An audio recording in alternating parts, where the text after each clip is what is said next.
तो अपना next chapter है मैग्नेटिक इफेक्ट ऑफ करंट। ठीक है, मैग्नेटिक इफेक्ट ऑफ करंट। देखो मैग्नेटिज्म दो पार्ट में हम लोग पढ़ते हैं। एक होता है क्लासिकल मैग्नेटिज्म जिसमें हम लोग बार मैग्नेट या परमानेंट मैग्नेट की बात करते हैं, और दूसरा होता है कि करंट कैरिंग जो वायर्स होते हैं वो भी मैग्नेटिक इफेक्ट प्रोड्यूस करते हैं या मैग्नेटिक फील्ड प्रोड्यूस करते हैं। तो हम लोग जो पढ़ेंगे वो होगा कि जो करंट कैरिंग वायर्स होते हैं वो जो मैग्नेटिक फील्ड प्रोड्यूस करते हैं उसके बारे में बात करेंगे। ठीक है, क्लासिकल मैग्नेटिज्म की बात ना के बराबर करेंगे क्योंकि वो अपने जेईई के सिलेबस में नहीं, मेंस में है थोड़ा बहुत, तो वो लास्ट में हम बता दें। तो बेसिकली जेईई के सिलेबस में है मैग्नेटिक इफेक्ट ऑफ करंट। तो सबसे पहला जो टर्म आता है कि मैग्नेटिक फील्ड क्या होता है।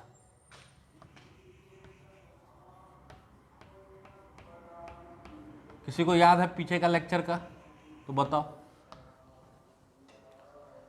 मैग्नेटिक फील्ड भी होता है दुनिया पे चार्ज का असर। जैसे इलेक्ट्रिक फील्ड था वैसे ही मैग्नेटिक फील्ड भी होता है दुनिया पे चार्ज का असर। और सच पूछो तो मैग्नेटिक फील्ड और इलेक्ट्रिक फील्ड अलग नहीं है, they are interrelated, they are two aspects of same phenomena which is called electromagnetic field। फिर से बोले, magnetic field and electric field are basically two aspects of same phenomena which is called electromagnetism, है कि नहीं? तो दोनों को अलग समझने की जरूरत नहीं है। पहले पहले चूंकि मैग्नेटिज्म का जो खोज था वो बहुत पहले हो गया था, है ना। मैग्नेट जिसको बार मैग्नेट बोलते हो उनका खोज बहुत पहले हो गया था, और उसके बाद इलेक्ट्रिक फील्ड की खोज हुई जिसमें पहले आया इलेक्ट्रोस्टैटिक फील्ड, और फिर चार्ज की डिस्कवरी हुई, और साथ में इंड्यूस्ड इलेक्ट्रिक फील्ड की भी डिस्कवरी हुई। तो इलेक्ट्रिक फील्ड दो तरह का होता है ना, कौन कौन सा? एक इलेक्ट्रोस्टैटिक फील्ड जो कि स्टैटिक चार्ज के कारण क्रिएट होता है, और एक इंड्यूस्ड इलेक्ट्रिक फील्ड जो कि वेरिंग मैग्नेटिक फील्ड के कारण प्रोड्यूस होता है, टाइम वेरिंग मैग्नेटिक फील्ड के कारण, है ना। तो सर मैग्नेटिक फील्ड तो फिर बी वेक्टर क्यों नाम रखा गया? क्योंकि इसकी डिस्कवरी बहुत पहले हो गई थी, लोग इसके साथ बहुत पहले से काम करते आ रहे थे, है ना। जो भी रिसर्च मैग्नेटिज्म पे था वो मैग्नेटिक फील्ड को अलग मान के हो चुका था। इसी कारण इसको बंद कर दीजिए। इसका एक अपना अलग सिंबल है और उसको हम लोग बी से डिनोट करते हैं। किससे डिनोट करते हैं? बी से। ये कुछ अलग चीज नहीं है। क्या है मैग्नेटिक फील्ड? तो चार्ज का दुनिया पे असर, है ना। तो बेसिकली जो चार्ज का दुनिया पे असर है, देखो चार्ज का असर, ये हो गया आपका electric field and magnetic field. इसमें भी दो, electrostatic field and non electrostatic field.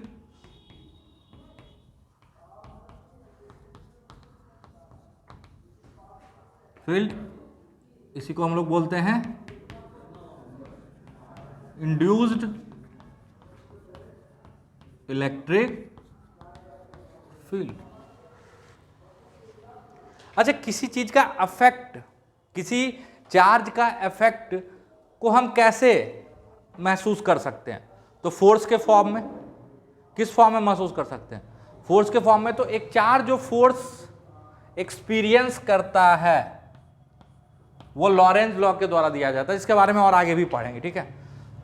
तो फोर्स का फॉर्मूला कुछ ऐसा दिखता है, Q E प्लस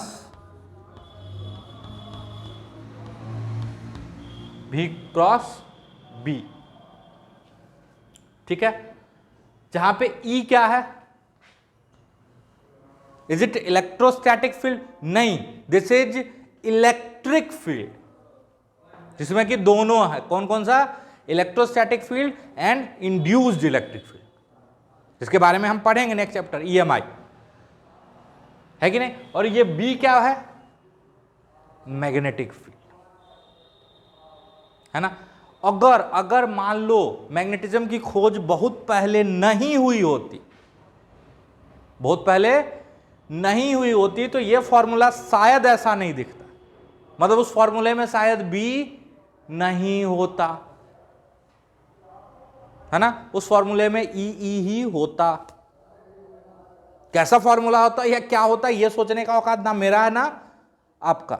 लेकिन इतना तो जरूर बोल सकते हैं कि अगर पहले ही यह पता चल गया होता कि मैग्नेटिक फील्ड हो या इलेक्ट्रिक फील्ड हो, दोनों दुनिया पे चार्ज का असर है, तो उस फॉर्मूले में B की कोई जरूरत ही नहीं होती, ठीक है। अच्छा, मैग्नेट को पहले अलग समझा जाता था, है ना।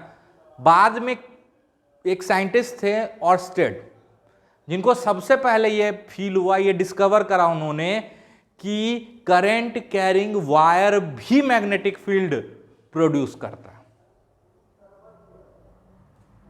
है ना।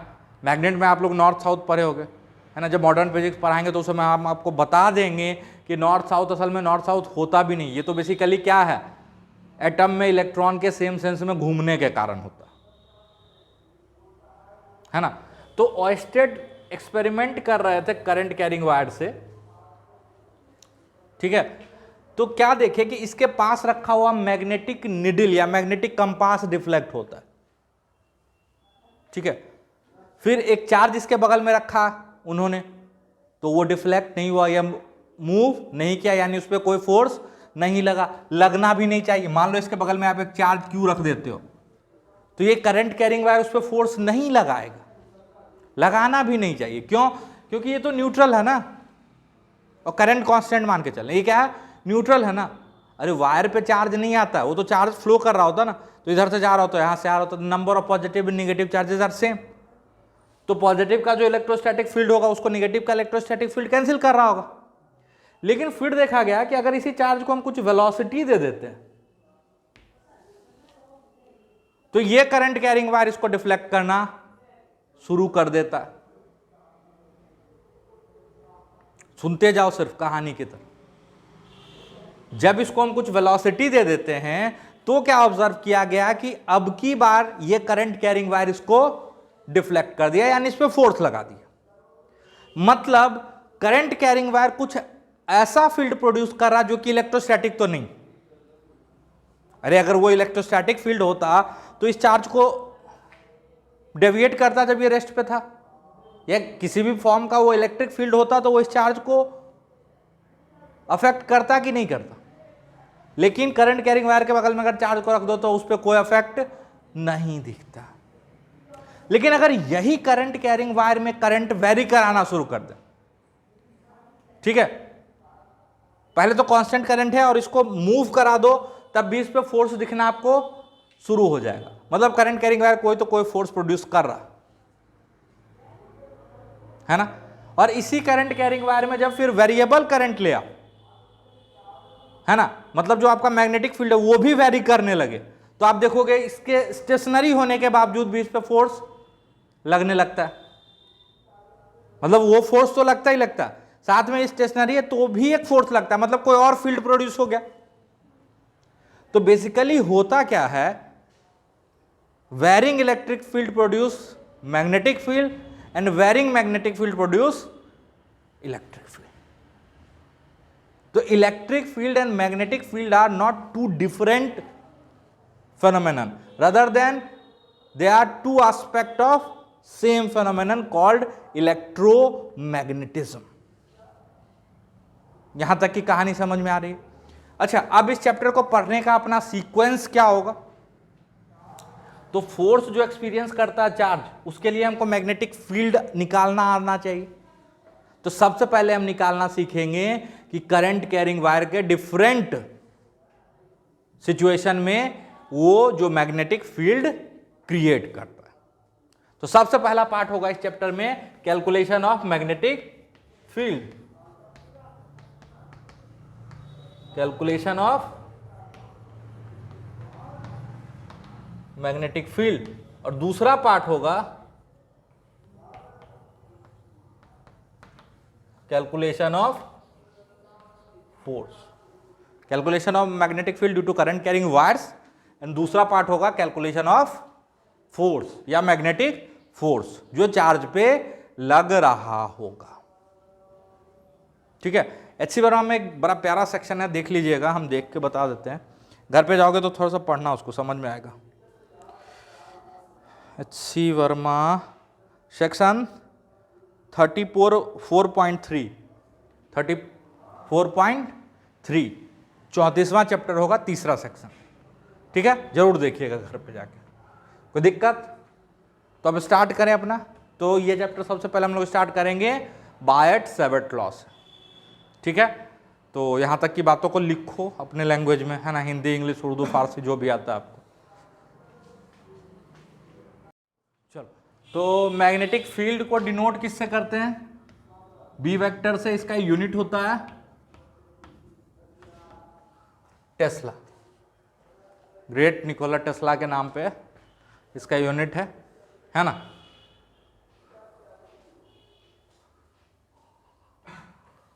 तो सबसे पहले हम लोग बात करेंगे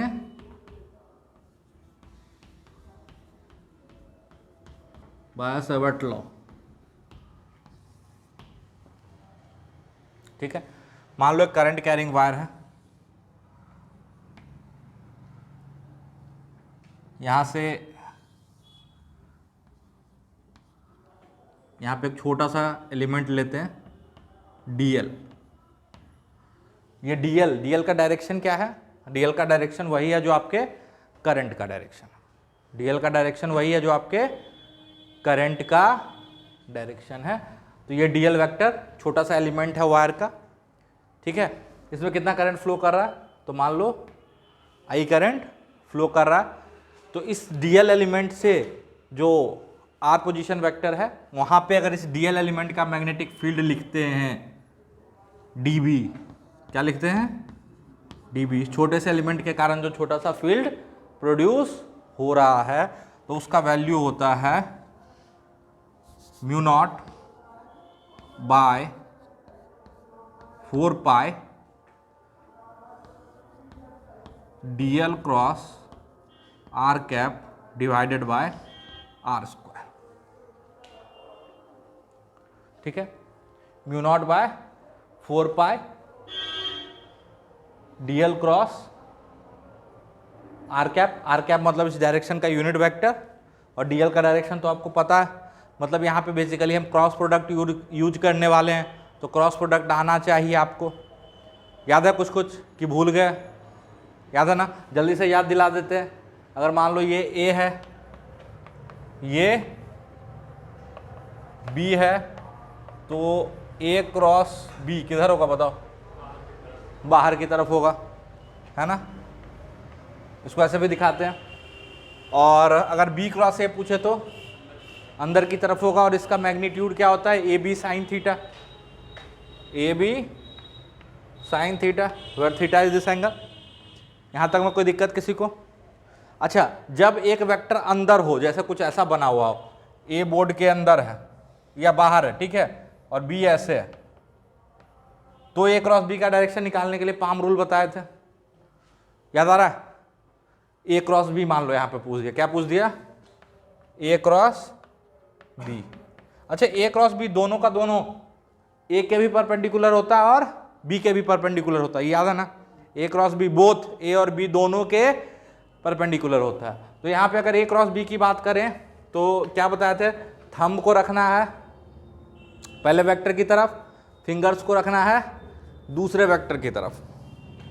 तो थंब ऐसे बाहर की तरफ ठीक, और फिंगर दूसरे वेक्टर की तरफ, तो जो पाम का डायरेक्शन होगा वही आपका क्या देगा, क्रॉस प्रोडक्ट का, है ना। तो यहाँ पे इस डीएल के कारण जो यहाँ पे फील्ड आ रहा होगा, वो तो ऐसे भी कर सकते हो, डीएल क्रॉस आर किधर आ रहा है, अंदर, या पाम रूल से भी देख सकते हो, पहला वेक्टर दूसरा वेक्टर, पाम किधर है, अंदर। तो डीबी जो छोटा सा मैग्नेटिक फील्ड ये छोटा सा एलिमेंट क्रिएट कर रहा है, वो होगा mu naught by 4 pi DL cross R cap divided by are square. HC Verma में डीएल क्रॉस आर लिखा हुआ, अच्छा एक चीज छूट गया, म्यू नॉट आई, ठीक है, mu naught I, DL cross R लिखा हुआ, तो ये मत सोचना है कि गलत है, यहां पे आर क्यू है, ठीक है। बट हम इसको इसी फॉर्म में लिखने की कोशिश करेंगे और लिखना पसंद करते हैं, क्यों, क्योंकि ये भी इनवर्स स्क्वायर वाला फोर्स है। तो अगर यहाँ क्यू लिख के यहाँ आर कर देते हो तो थोड़ा सा बहुत बच्चों को लगता है कि क्यू से वेरिएशन है ना। अब वर्मा जी गलत नहीं किए हैं, एचसी वर्मा का जब प्रिंट हुआ है उस समय जो आपका कंप्यूटर वगैरह था वो इतना डेवलप नहीं था, तो जो एचसी वर्मा में कैप या यूनिट वेक्टर का यूज देखना नहीं मिलेगा आपको, वो प्रिंटिंग प्रॉब्लम के कारण, है ना। तो उसको यूज नहीं करना पड़े तो उन्होंने यहाँ पे क्या कर दिया, R vector divided by R cube कर दिया, है ना। वरना पद्मश्री या पद्म भूषण मिला अभी उनको, है ना। तो उस लेवल का आदमी इतनी छोटी गलती नहीं करेगा कि जो स्क्वायर इनवर्स स्क्वायर लॉ वाला फोर्स है उसको क्यूब के फॉर्म में वो नहीं दिखाएं। बात समझ में आ रही, पक्का। चलो, तो गलत वो भी नहीं है, एनसीईआरटी में भी वैसे लिखता है, बट वैसे लिखना हमको पसंद नहीं है, क्योंकि वहाँ पे एक कन्फ्यूजन आपके मन में आ जाता है कि इनवर्स स्क्वायर लॉ को फॉलो करता है कि इनवर्स क्यूब को फॉलो करता है, पक्का। तो इसके कारण जो यहाँ पे फोर्स होगा वो होगा mu naught I by 4 pi DL cross R by are square. कोई दिक्कत, पक्का। चलो, म्यू नॉट क्या है, म्यू नॉट को बोलते हैं परमिएबिलिटी ऑफ फ्री स्पेस।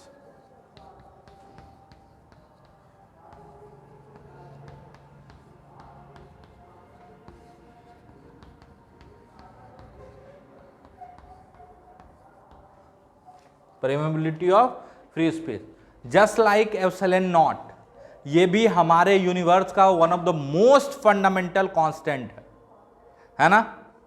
ये हमारे यूनिवर्स का one of the most fundamental constant है। अगर कोई पूछे कि सर म्यू नॉट क्या है, तो फिर थोड़ा सा आपको हम परेशान करेंगे, है ना। म्यू नॉट अपने स्पेस टाइम फैब्रिक जो मैग्नेटिक फील्ड को अपने थ्रू गुजरने में जो रेसिस्टेंस ऑफर करता है वही क्या है, म्यू नॉट है।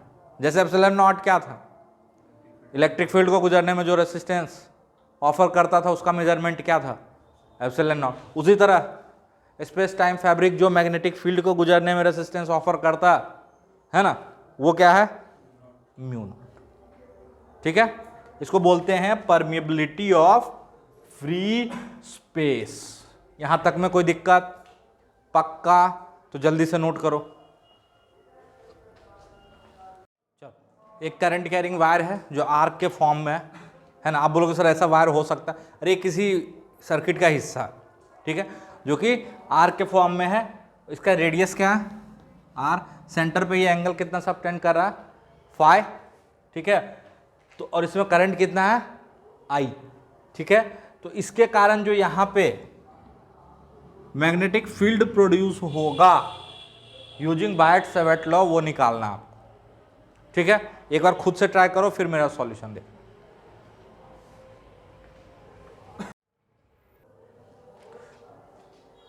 देखो, अपनी मर्जी है ना, कि क्लॉकवाइज को पॉजिटिव लेके एंटी क्लॉकवाइज को। तो इस केस में सिंपली आप इसको ले लेते हैं निगेटिव और इधर ले लेते हैं पॉजिटिव, ठीक है, मेरी मर्जी है। यहां से थीटा एंगल पे जाके डी थीटा का एलिमेंट काटता है, डी थीटा। तो ये लेंथ कितना हो जाएगा, आर डी थीटा। ये कुछ डीएल का डायरेक्शन होगा, देखो ऐसा ही कुछ डीएल का डायरेक्शन होगा, ये होगा ना डीएल का डायरेक्शन। अच्छा, इस एलिमेंट के कारण यहां पे फील्ड लिखना है, तो एलिमेंट और पोजीशन वेक्टर के बीच का एंगल क्या है? एलिमेंट और पोजीशन वेक्टर के बीच का एंगल 90 है। एलिमेंट टेंजेंशियल है और पोजीशन वेक्टर रेडियल होगा, तो दोनों के बीच का एंगल 90 होगा। तो कोई थीटा फाई ये सब मत बोल, ठीक है, पक्का।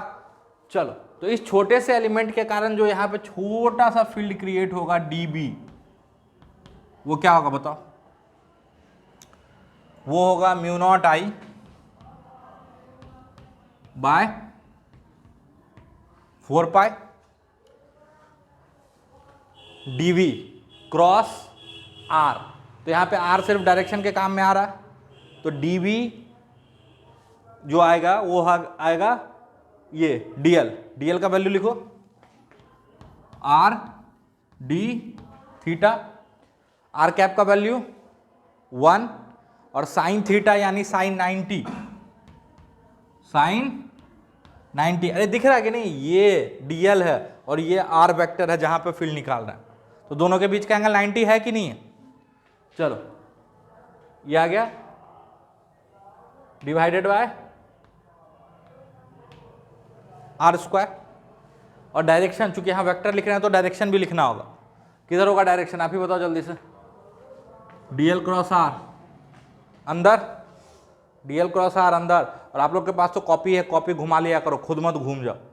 हम कुछ बच्चों को ऐसे भी देखे, ऐसे ऐसे अपने बेंच से नीचे गिर गए, है ना, तो वो वाला काम मत करना, कॉपी घुमा लेना, थोड़ा सा समझदार बनो, है ना। इसमें से आर आर कैंसिल आउट कर दें, और देखोगे तो सब जगह कहीं पे भी आप एलिमेंट लो तो उसका डायरेक्शन अंदर की तरफ ही है। कहीं पे एलिमेंट लेके देख लो, उसके कारण मैग्नेटिक फील्ड अंदर की तरफ ही आएगा। कहीं पे ले लो, यहाँ पे भी ले लो, या यहाँ पे ले लो, या यहाँ पे ले लो, है ना। मतलब सिंपली सबका सब एक ही डायरेक्शन में, तो क्या इसको जोड़ सकते हो? जोड़ सकते हो ना। तो जो मैग्नेटिक फील्ड आएगा इसके कारण आएगा म्यू नॉट आई बाय 4 पाई, और ये आर आर कैंसिल आउट हो गया, इसका वैल्यू 1 हो गया। डी थीटा का इंटीग्रेशन, थीटा माइनस 5/2 से 5/2, माइनस 5/2 से 5/2। तो ऐसे एक आर भी छूट गया, तो बी बराबर mu naught I by 4 pi R phi. और एक किधर की तरफ होगा? जब वेक्टर लिख रहे हो तो डायरेक्शन भी बताना पड़ेगा, ठीक है। अगर ये पूरा वायर रहा, ये ऐसे सर्कुलर वायर, तो फाई क्या हो जाएगा? 2 पाई। 2 पाई, तो उस केस में सेंटर पे फील्ड क्या आ जाएगा, वहीं पे बना लो, ऐसे फील्ड आ जाएगा बी बराबर mu naught I by 4 pi are into theta 2 pi. तो बी बराबर क्या आ जाएगा? Mu naught I by 2r। शायद 10th में ये वैल्यू आप पढ़े होंगे, ठीक है। डेरिवेशन का पता नहीं, लेकिन वैल्यू शायद है मैग्नेटिज्म में थोड़ा बहुत। कोई दिक्कत? तो एक करंट कैरिंग लूप होगा, उसके सेंटर पे जो मैग्नेटिक फील्ड प्रोड्यूस होगा वो होगा mu naught I by 2r। अच्छा, म्यू क्या है? म्यू नॉट क्या है? परमिबिलिटी ऑफ फ्री स्पेस, और इसका वैल्यू होता है 4 पाई इंटू 10⁻⁻⁷।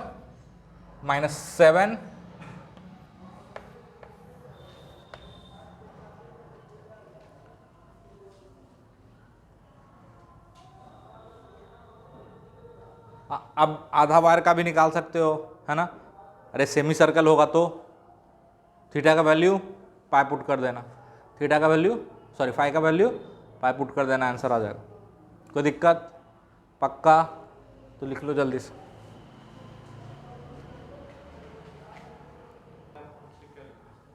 चलो इसी में मान लो कि n टर्न्स की बात करते हैं, किसकी, n टर्न, मतलब ये जो वायर है ये एक टर्न हो गया, ऐसा ऐसा n टर्न होता, क्या होता, n टर्न, तो मैग्नेटिक फील्ड क्या आएगा। तो उसको सोचने का दो तरीका, पहला तो ये सोच लो कि करंट ni है, अरे करंट ni है, एक में I, दूसरे में I, तीसरे में I, तो करंट कितना है ni, तो I की जगह पे n पुट कर देना, तो mu naught ni divided by 2r। या दूसरा ये समझ लो कि n टर्न मतलब एंगल कितना हो गया, 2 पाई इंटू एन,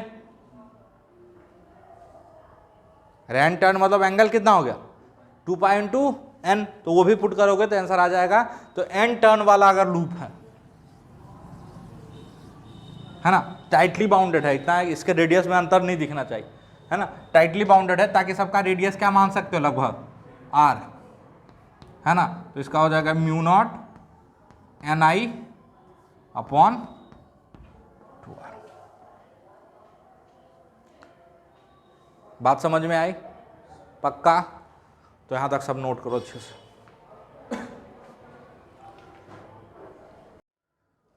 स्टार्ट हो गया, चल अब मान लो एक करंट कैरिंग वायर है ऐसा, ठीक है, यहां से d दूरी पे एक पॉइंट है, ये एंगल मान लो बीटा दिया हुआ और ये एंगल अल्फा, तो इसको हम बोल देते हैं b, इसको बोल देते हैं a।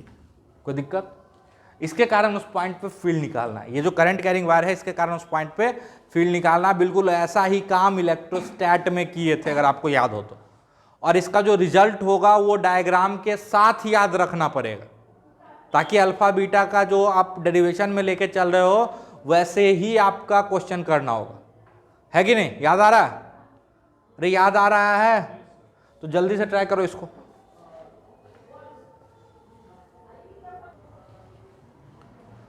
देखो यहां से थीटा एंगल पे जाके डी थीटा का एलिमेंट लेते हैं, जिसके कारण यहां पे जो रीजन कट हुआ उसको क्या बोल रहे हैं, dx। तो यहां पे जो अपना dl होगा, लेंथ होगा वायर का, वो क्या होगा, dx।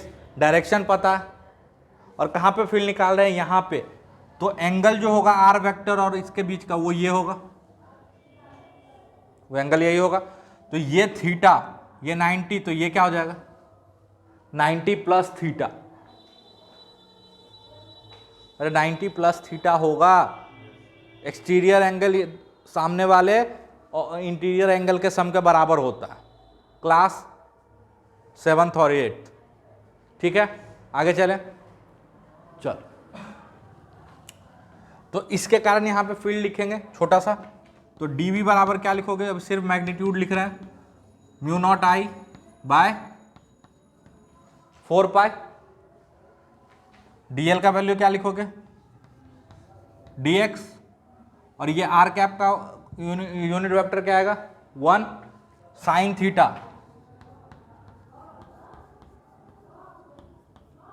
Sign pi by 2 plus theta divided by r square.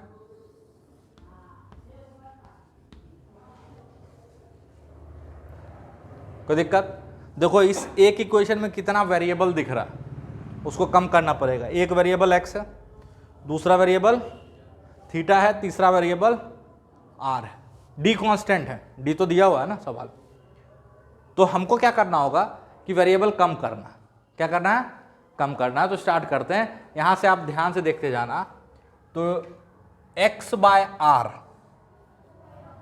x by r, x by r क्या आ रहा है, साइन थीटा, कुछ गड़बड़ तो नहीं कर रहे हैं,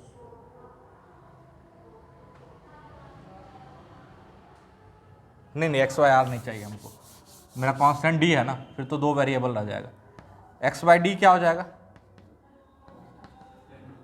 टेन थीटा, तो x बराबर डी टेन थीटा, इसको ब्रैकेट में डाल दिए कि कहीं आप कंफ्यूज ना हो कि डिफरेंशियल वाला डी है ना, डिफरेंशिएट कर दो, डी एक्स बराबर डी टेन थीटा का differentiation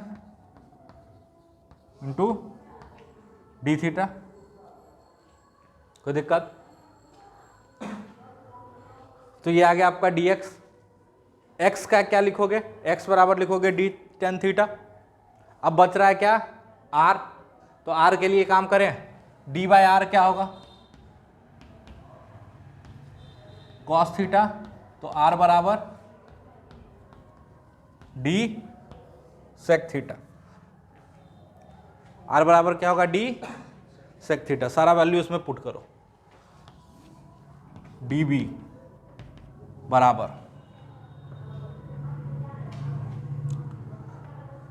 mu naught I by 4 pi, mu naught I by 4 pi sine pi by 2 plus theta क्या हो जाएगा?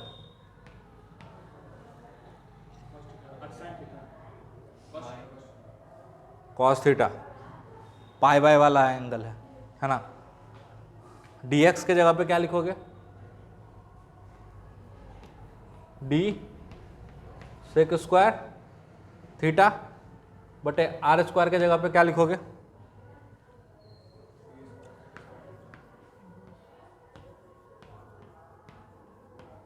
सेक स्क्वायर थीटा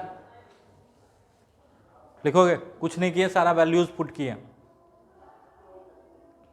ठीक है, चलो सेक स्क्वायर थीटा से सेक स्क्वायर थीटा मर जाएगा और एक डी से एक डी मर जाएगा।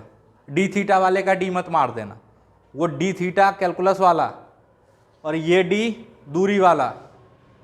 ठीक है, अच्छा ध्यान से देखो तो यहाँ पे इस वायर के कारण यहाँ पे फील्ड का डायरेक्शन कोई बता सकता है? इस एलिमेंट के कारण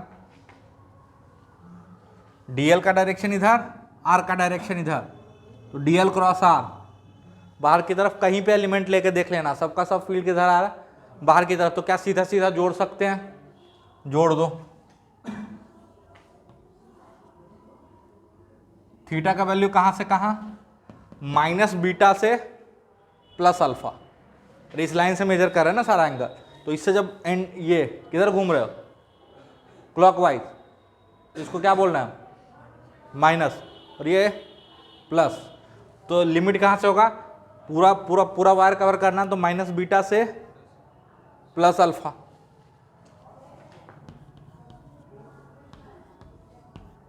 तो मैग्नेटिक फील्ड आ जाएगा mu naught I by 4 pi, ये हो जाएगा साइन थीटा। क्या हो जाएगा? Sine theta. ऊपर से पुट करोगे sine alpha minus sine minus beta, तो क्या हो जाएगा? Sine alpha plus sine beta. लेकिन ये डेरिवेशन तब, ये इक्वेशन तब वैलिड है जब आपका बीटा निगेटिव हो और अल्फा पॉजिटिव हो। अगर किसी सिचुएशन में बीटा पॉजिटिव आ गया तो वहां पे माइनस बीटा पुट करना पड़ेगा, क्योंकि जब आप डिराइव की हो तो आप मान के चलो बीटा निगेटिव। समझ में आया? एक दो एग्जांपल ले लेते हैं। तो सबसे पहले क्या करना है ना, डायग्राम आपको एग्जाम में किसी भी तरह से दे उसको ऐसे घुमा लेना। क्या? हाँ ठीक है। तो एग्जाम में जब भी आए तो पहले ये डायग्राम बना लेना। जैसे कि मान लो ऐसा सवाल पूछ लिया, देखो ध्यान, ये वायर है,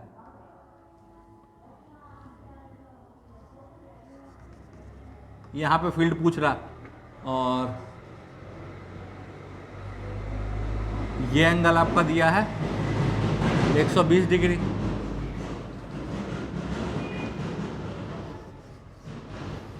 और ये एंगल दिया है मान लो 30 डिग्री। ठीक है, रेहाना बोलते जाना। तो आपसे इसमें अल्फा बीटा पूछ ले, ठीक है, तभी तो सॉल्व करोगे। अच्छा, इसमें डी कौन होगा? ये परपेंडिकुलर डिस्टेंस होता है डी, ठीक है, और परपेंडिकुलर डिस्टेंस से एक एंड का जो एंगल होता उसको क्या बोलते हैं? बीटा, और एक एंड का एंगल अल्फा। कुछ नहीं करने का, पहले तो इसको घुमा लेना ऐसे।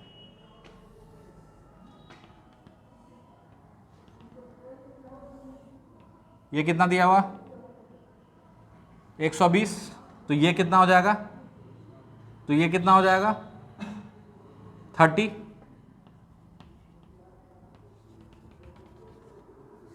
चलो, ये 120 ये 30, तो ये कितना हो जाएगा 90, और ये कितना हो जाएगा, अच्छा 30 दिया हुआ ये भी, ये 30, ये 30, तो ये 120, तो ये 30, फिर 30 यहाँ से यहाँ होगा। अब देखो पहले तो इसका नाम B रख देने का, इसका नाम A रख देने का, कोई दिक्कत? अरे ठीक है। अब परपेंडिकुलर से B तक का जो एंगल बन रहा है वो क्या कहलाता है, बीटा। परपेंडिकुलर से B तक का एंगल, अब इसमें B इधर है तो हम क्या करें, तो यहाँ पे बीटा क्या हो जाएगा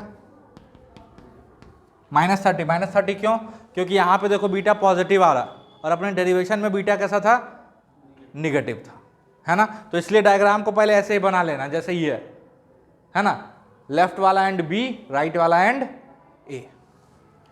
और अल्फा क्या होगा, तो अल्फा यहां से यहां तक का एंगल होता है, तो अल्फा क्या होगा 60, -60 की +60, +60, क्योंकि डेरिवेशन में भी वो एंटी क्लॉक में ही था और यहां पर भी एंटी क्लॉक में ही, तो बात खत्म।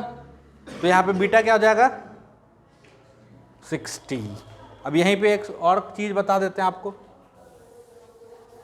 ये लिख लियो, नहीं लिखे तो स्क्रीन पॉज करो और लिखो जल्दी से।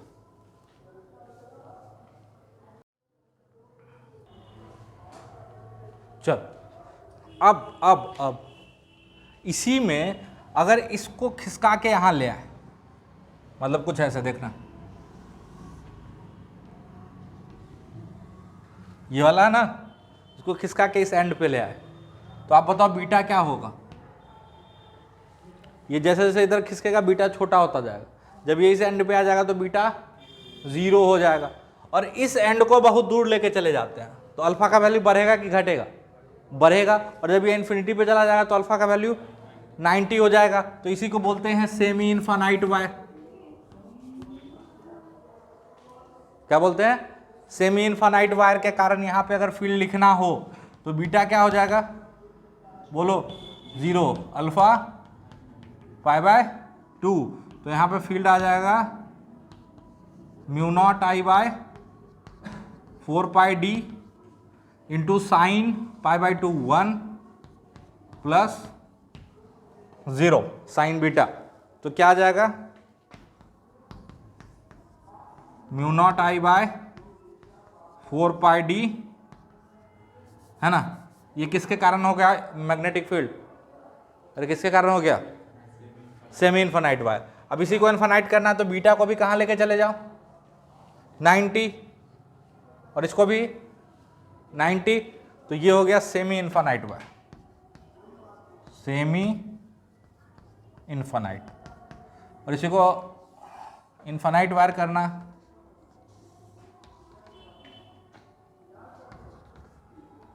है ना। यहाँ पे बताओ फील्ड,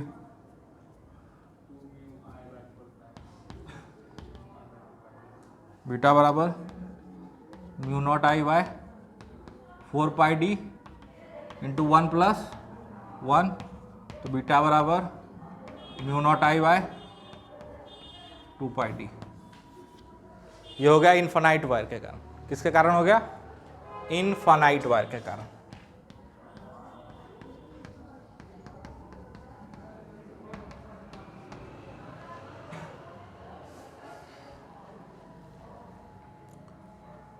कोई दिक्कत हो तो बताओ।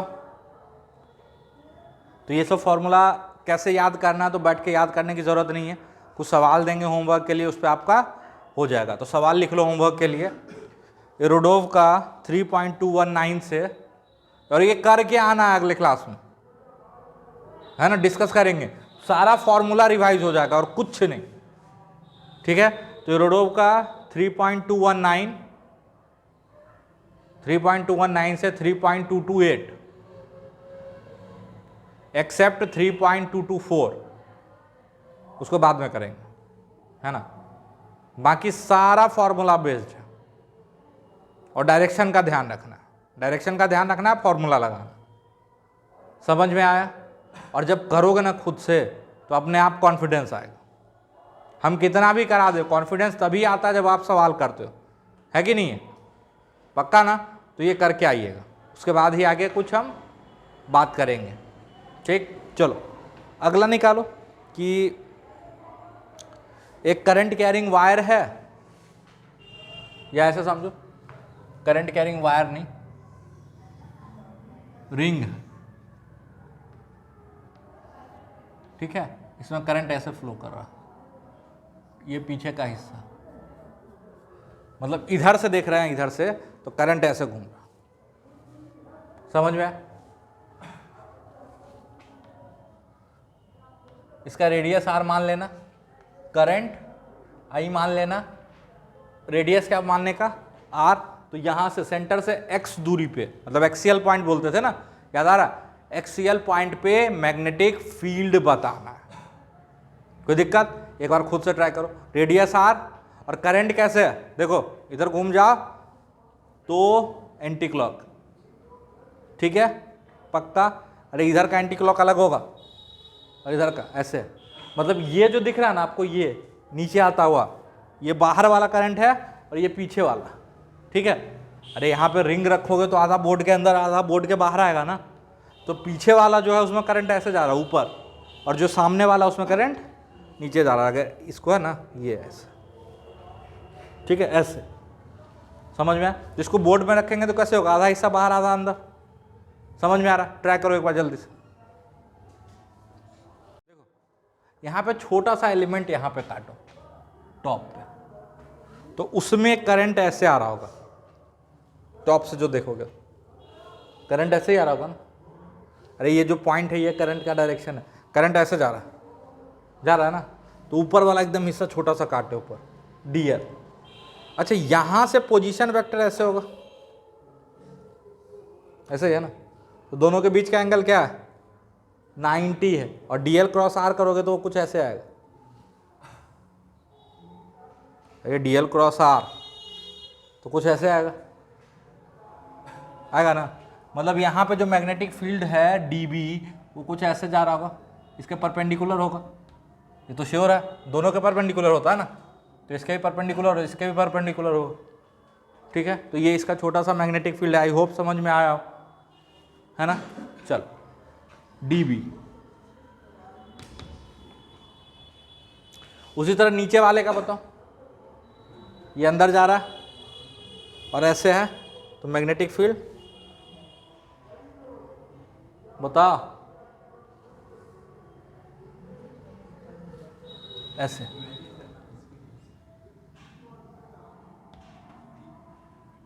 दिखाते हैं कैसे हो, लाओ पेन फिर से दिखाते हैं। अब की बार करंट कैसे जा रहा है, अंदर, और ये आपका आर है, आर है ना, तो बताओ डीएल क्रॉस आर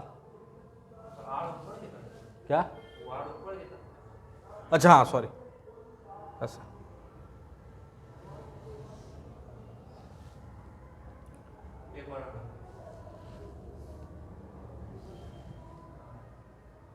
ठीक है, पक्का?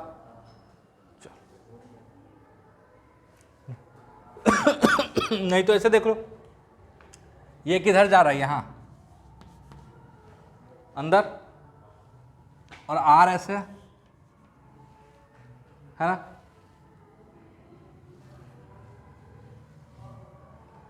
ठीक है? पाम रूल, अंदर फिंगर्स ऐसे, ऊपर के लिए फिंगर बाहर, ये ऐसे, समझ में आया? बस समझ में आना चाहिए, हम तो यहाँ घुमा नहीं सकते बोर्ड को, आप तो कॉपी को घुमा सकते हो ना। ये फर्स्ट वेक्टर डीएल और ये सेकंड वेक्टर आर, और ये देखना आर सही से, डीएल से आर का डायरेक्शन होगा वहां उस पॉइंट की तरफ जहां फील्ड निकाल रहे हैं, है ना? आर का डायरेक्शन डीएल से उस जगह की तरफ होगा जहां पे फील्ड निकाल रहा है। चलो, तो यहां से आपको एक अंदाजा लग गया होगा कि इन दोनों का जो ये वाला कंपोनेंट है वो तो कैंसिल आउट हो जाएगा, सिर्फ कौन सा वाला बचेगा, हॉरिजॉन्टल, है कि नहीं? तो ये एंगल मान लो थीटा, ठीक है? तो ये एंगल हो जाएगा 90 और ये हो जाएगा, कोई बताओ जल्दी, 90 माइनस थीटा, बिल्कुल 90 माइनस थीटा, अरे जोड़ लो ना, थीटा 90 और अल्फा, तो क्या आ जाएगा थीटा प्लस 90 प्लस अल्फा बराबर 180, तो ये इधर से जाएगा 90 और इधर से माइनस थीटा, ठीक है, तो ये एंगल हो गया। चलो तो डी पहले लिखते हैं, पहले डी लिखते हैं, डी बराबर mu naught I by 4 pi d L, ठीक है, आर कैप के डायरेक्शन के साथ कितना एंगल बना रहा है, sine 90 divided by are square,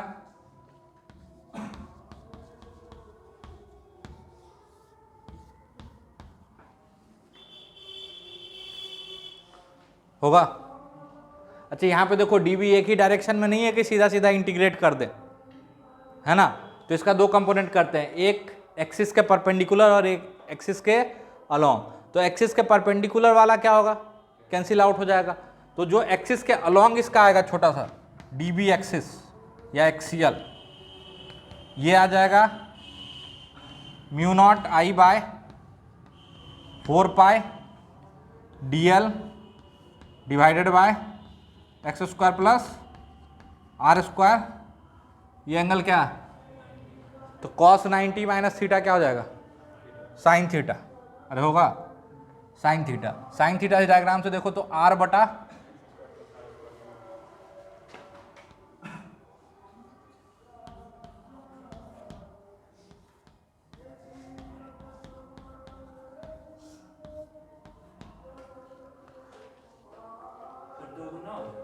क्या,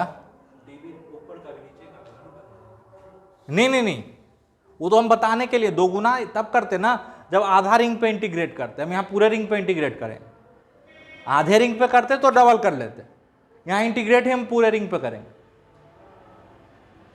दो गुना नहीं करना, समझ में आ रहा, बताए हैं इलेक्ट्रोस्टैट में।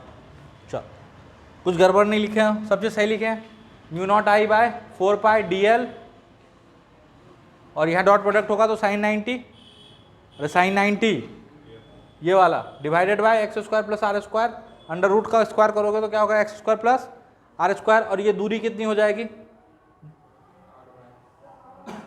ये दूरी है ना, इंटू साइन थीटा, तो साइन थीटा करोगे तो आर बटे under root x square plus r square,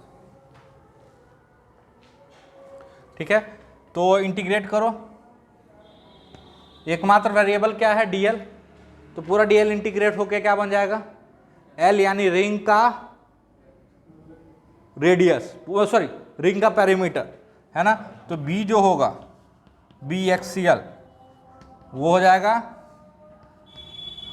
mu naught I 2 pi are into r divided by 4 pi x square plus r square पे पावर 3/2 होगा, अरे होगा, तो बी एक्सियल क्या आ जाएगा,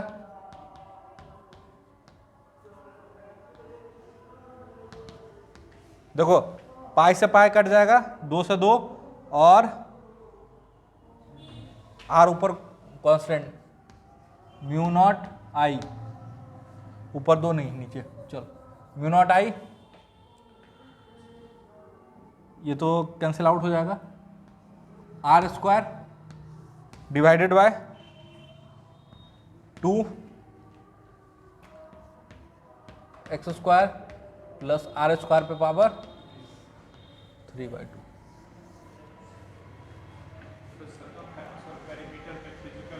कोई अंतर नहीं, समझ में आया, पक्का पक्का, चलो लिख लो जल्दी से। अब हम लोग बात कर रहे हैं Gauss law for magnetism, Gauss law for magnetism, क्या भाई गॉस लॉ फॉर मैग्नेटिज्म, तो ये बोलता है किसी भी क्लोज्ड सरफेस से जो नेट मैग्नेटिक फ्लक्स होगा, इलेक्ट्रिक फ्लक्स जैसे होता है ना, इलेक्ट्रिक फील्ड के लिए इलेक्ट्रिक फ्लक्स डिफाइन किए थे, याद आ रहा, उसी तरह मैग्नेटिक फील्ड के लिए जो नेट मैग्नेटिक फ्लक्स होगा किसी भी क्लोज्ड सरफेस से, नेट मैग्नेटिक फ्लक्स जो होगा वो हमेशा 0 होगा।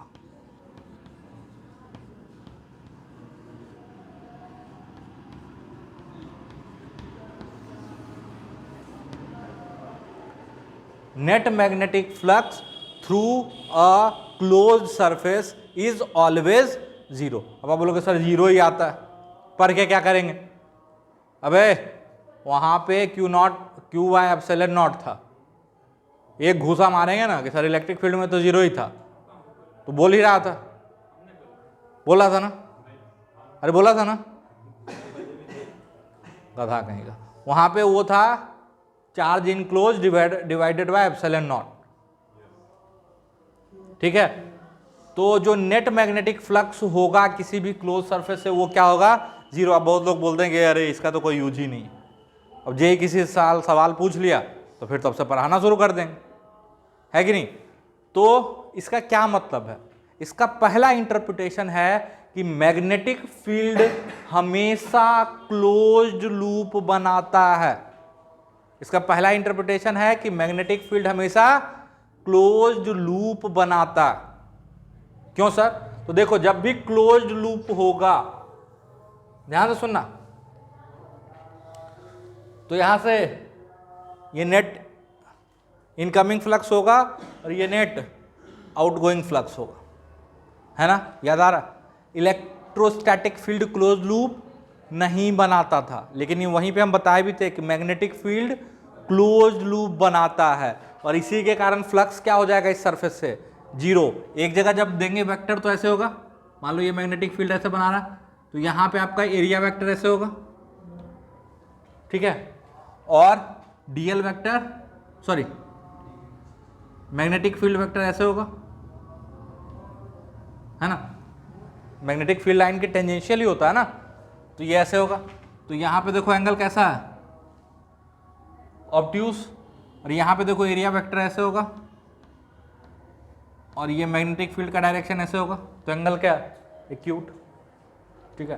तो जो नेट फ्लक्स होगा मैग्नेटिक फील्ड का वो 0 होता है। इसका पहला मीनिंग क्या होगा कि मैग्नेटिक फील्ड हमेशा क्या बनाएगा?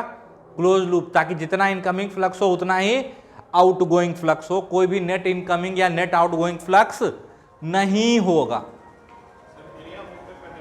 है ना? आप इलेक्ट्रोस्टैट का क्लास किए हैं, ठीक है, बात समझ में आया? पक्का। दूसरा इंटरप्रिटेशन इसी चीज का होता है कि मैग्नेटिक मोनोपोल एग्जिस्ट नहीं करता। सेकेंड इंटरप्रिटेशन क्या है? मैग्नेटिक मोनोपोल एग्जिस्ट नहीं करता। मोनोपोल मतलब नॉर्थ पोल या साउथ पोल अलग अलग कभी भी एग्जिस्ट नहीं करेगा। दूसरा इंटरप्रिटेशन हुआ कि मैग्नेटिक मोनोपोल एग्जिस्ट नहीं करता है, क्योंकि अगर मोनोपोल एग्जिस्ट कर गया, मान लो नॉर्थ है, सिर्फ ये अकेला एग्जिस्ट कर गया, तो ऐसे फील्ड लाइन बनाओगे तो देखो नेट फ्लक्स 0 होगा। अगर नेट फ्लक्स 0 होगा तो मैग्नेटिक मोनोपोल एग्जिस्ट नहीं करता। उसी तरह साउथ पोल भी एग्जिस्ट, अकेला साउथ पोल एग्जिस्ट नहीं करेगा। क्यों? क्योंकि नेट इनकमिंग मैग्नेटिक फ्लक्स हो जाएगा ना, तब क्या हो जाएगा? Net incoming magnetic flux. यहां तक में कोई दिक्कत? पक्का। तो इसका दो इंटरप्रिटेशन, पहला बोलो फील्ड लाइन हमेशा क्लोज लूप बनाएगा, और दूसरा मोनोपोल कभी भी एग्जिस्ट नहीं करेगा, ठीक है। अब हम लोग सीखेंगे magnetic field due to a moving charge body, है ना? अभी तक करंट की बात कर रहे थे, अब चार्ज बॉडी की बात करेंगे। Magnetic field due to a moving charge body, लिखो। चल, तो magnetic field due to moving charge body में पहला हम लोग बात करते हैं एक इनफाइनाइट लाइन चार्ज। इनफाइनाइट मतलब बहुत बड़ा लाइन चार्ज। कोई दिक्कत? यहां से कहीं भी पॉइंट ले लो तो वो मिडिल पॉइंट ही होगा, है ना, यहाँ से r दूरी या d दूरी पे फील्ड निकालना है, और ये charge lambda coulomb per metre है, और ये मूव कर रहा है u वेलोसिटी से। वायर कितने से मूव कर रहा है? u वेलोसिटी से। और चार्ज डेंसिटी क्या है इस पे? लैम्डा। चार्ज डेंसिटी क्या है? लैम्डा, मतलब lambda coulomb per metre, linear charge density. ठीक है, तो क्या करेंगे सर, कैसे फील्ड निकालेंगे? तो एक इनफाइनाइट करंट कैरिंग वायर के कारण फील्ड कितना आता था? Mu naught I bye 2 pi D. अभी तुरंत बताएं, इनफाइनाइट वायर के कारण कितना आता है? Mu naught I bye 2 pi D आता है ना। तो mu naught I by 2 pi D अगर आता है, तो ये बताओ, अगर यहां पे मान लो हम एक क्रॉस सेक्शन ले लेते हैं, तो कितना लेंथ dt टाइम में गुजरेगा? u dt। तो उस पर कितना चार्ज होगा? Lambda u dt। यानी जो dq चार्ज यहां से गुजरेगा इस क्रॉस सेक्शन से, ठीक है, वो क्या हो जाएगा? Lambda u dt। ये क्या है? dq चार्ज जो इस क्रॉस सेक्शन से गुजरा है ना। और करंट क्या होता है? Rate of flow of charge. तो dq बाई dt, तो करंट जो आएगा I बराबर dq बाय dt, ये हो जाएगा लैम्डा u। अरे होगा, ये इनफाइनाइट वायर है, तो इनफाइनाइट वायर के कारण मैग्नेटिक फील्ड लिखते हैं mu naught I bye 2 pi D. क्या ये चीज समझ में आया? पक्का? थोड़ा सा भी डाउट है तो पूछ लो, ठीक है? पक्का? आगे चले। चलो, इसी तरह मान लो एक रिंग है,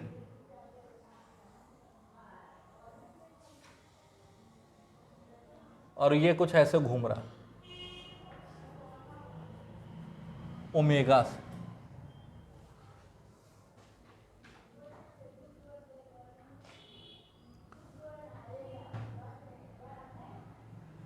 ठीक है, कितने से घूम रहा है? ओमेगा से। अब इसमें इसके सेंटर पे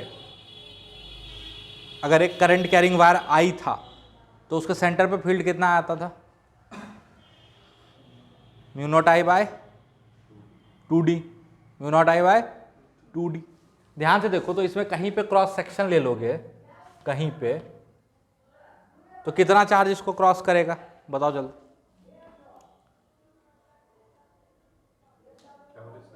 कहीं पे क्रॉस सेक्शन ले लोगे तो कितना चार्ज इसको क्रॉस करेगा dt टाइम में? लैम्डा नहीं, मान लो इस पर क्यू चार्ज दिया हुआ। क्या दिया हुआ? Q charge. इसका रेडियस r है, और ये ओमेगा से घूम रहा है। अब बताओ, तो पर यूनिट लेंथ चार्ज कितना हो जाएगा? q by 2 pi r। ठीक है, और यहां से ओमेगा r इसका रफ्तार होगा। वेलोसिटी की बात करें तो ओमेगा r हो जाएगा। तो यहां से सीधे वहां से आप रिजल्ट लिख सकते हो, I बराबर हो जाएगा lambda theta bye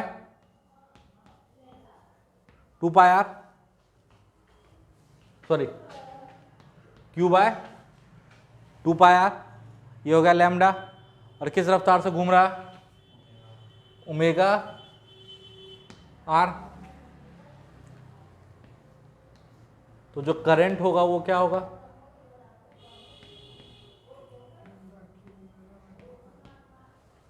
Q omega by 2 pi. Current पता चल गया। तो यहां पर इसके सेंटर पे फील्ड कितना होता था? Mu naught I bye 2d। 2d कि 2 पाई डी?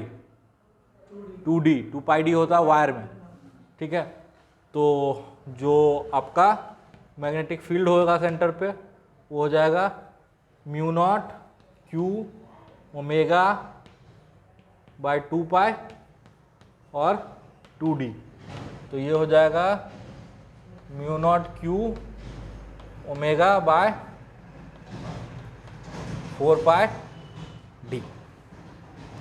समझ में आया दोनों कि नहीं आया? सोच समझ के बताओ। कितनी बार बोला नहीं आएगा आपको? आपको नहीं आएगा समझ में? बाकी को समझ में आया? पक्का? पक्का? तो यहाँ तक लिख लो, फिर आगे का कल करते हैं, है ना।